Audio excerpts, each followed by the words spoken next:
बाबा जी और हजूर जी की प्यारी साध संगत जी, सभी को प्यार भरा राधा स्वामी जी। साध संगत जी, 12 अप्रैल को बाबा जी और हजूर जी ने लखनऊ की संगत को ओपन कार दर्शन देकर निहाल किया और संगत के सवालों के जवाब भी दिए। साध संगत जी, 12 अप्रैल को बाबा जी और हुजूर जी की मुलाकात उत्तर प्रदेश के मुख्यमंत्री योगी जी से हुई। साथ संगत जी, अब आप लखनऊ सवाल जवाब सुनेंगे, इसलिए मेरी संगत से विनती है वीडियो में अंत तक बने रहें। और आप ये भी जानेंगे कि जब सत्संगी भाई भजन करते हैं तो सिमरन करते समय जब वो चादर से अपने शरीर को ढककर सिमरन करते हैं तो इसका मतलब क्या होता है। तो साध संगत जी, आइए अब जानते हैं सवाल जवाब के बारे में। एक बीवी ने बाबा जी से प्रार्थना करते हुए कहा, बाबा जी, मेरी आपसे विनती है कि मैं इस शरीर को यहीं छोड़कर आपके साथ सचखंड जाना चाहती हूँ। यह सुनकर बाबा जी हल्के से मुस्कुराए और बोले, बेटा, तुम शरीर त्याग कर क्यों जाना चाहती हो। इस पर बीवी ने उत्तर दिया, बाबा जी, अगर मैं आपके साथ चलूंगी तो हर पल आपके दर्शन कर सकूंगी। मेरे लिए इस संसार में आपके सिवा कोई और रिश्ता नहीं है। बाबा जी ने शांत स्वर में समझाया, बेटा, तुम्हारी भावना और सोच तो बिल्कुल सच्ची है, लेकिन ऐसे लफ्जों में कह देने से हमें मालिक नहीं मिल जाएगा। हमें इसके लिए मेहनत करनी होगी और जब तक हम इस शरीर में हैं तब तक कुछ सांसारिक जिम्मेदारियां भी निभानी होती हैं। मालिक ने हमें किसी उद्देश्य के साथ इस संसार में भेजा है और उस उद्देश्य के साथ साथ हमें अपने दुनियावी संबंधों और कर्तव्यों को भी निभाना होता है। अगला सवाल एक भाई ने पूछा कि बाबा जी, आजकल जीवन में बहुत तनाव है, काम का तनाव, रिश्तों की उलझने और भी बहुत सारी टेंशनें हैं। मन बहुत परेशान हो जाता है, इससे कैसे मुक्ति पाएं? अपने मन को शांत कैसे करें? बाबा जी मुस्कुराए और बोले, बेटा, जब हम हर चीज अपने सिर पर लेने लगते हैं तब तनाव आता है, लेकिन अगर हम विश्वास करके सब कुछ मालिक पर छोड़ दें और उसके हुक्म में रहना शुरू करें तो मन हल्का हो जाता है। मालिक हर परिस्थिति में हमारी संभाल करता है। मालिक के बहाने में रहकर भजन सिमरन करेंगे तो मन अपने आप हल्का और शांत हो जाएगा।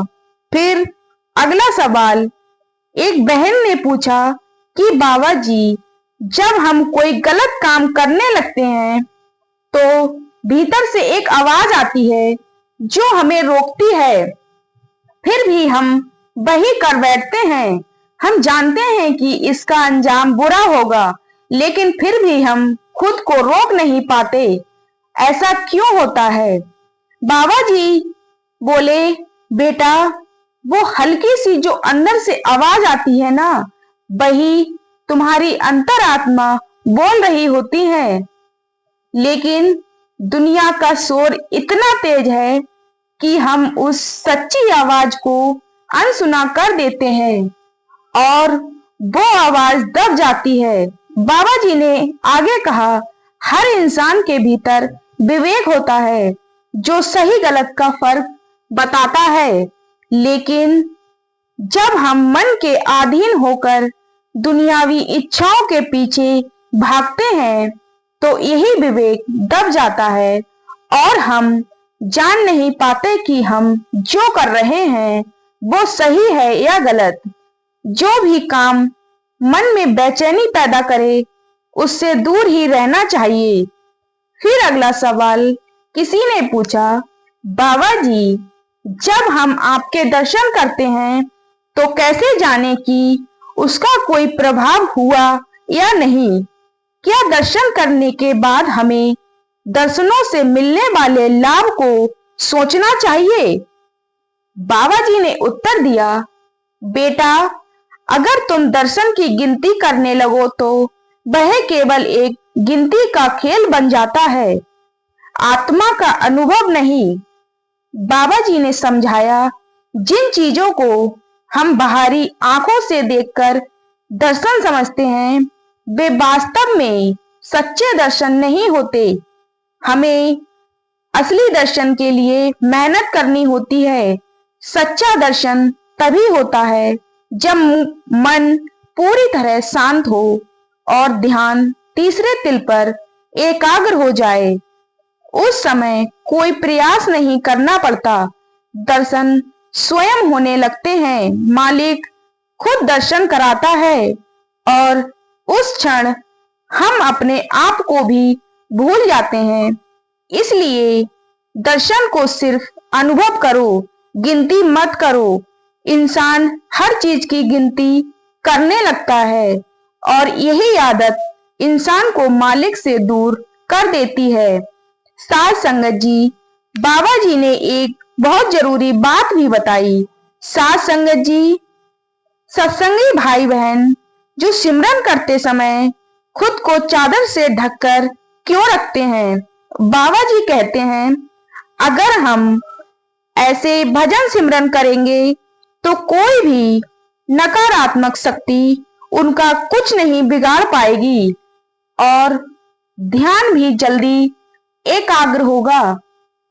साध संगत जी, जो कपड़े को ओढ़कर हम भजन सिमरन करते हैं, वो कपड़ा कोई मामूली कपड़ा नहीं रह जाता, वह तो सदगुरु की कृपा का प्रतीक बन जाता है।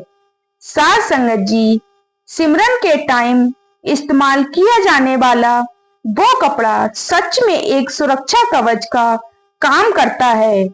साध संगत जी, उम्मीद है आपको वीडियो पसंद आया होगा।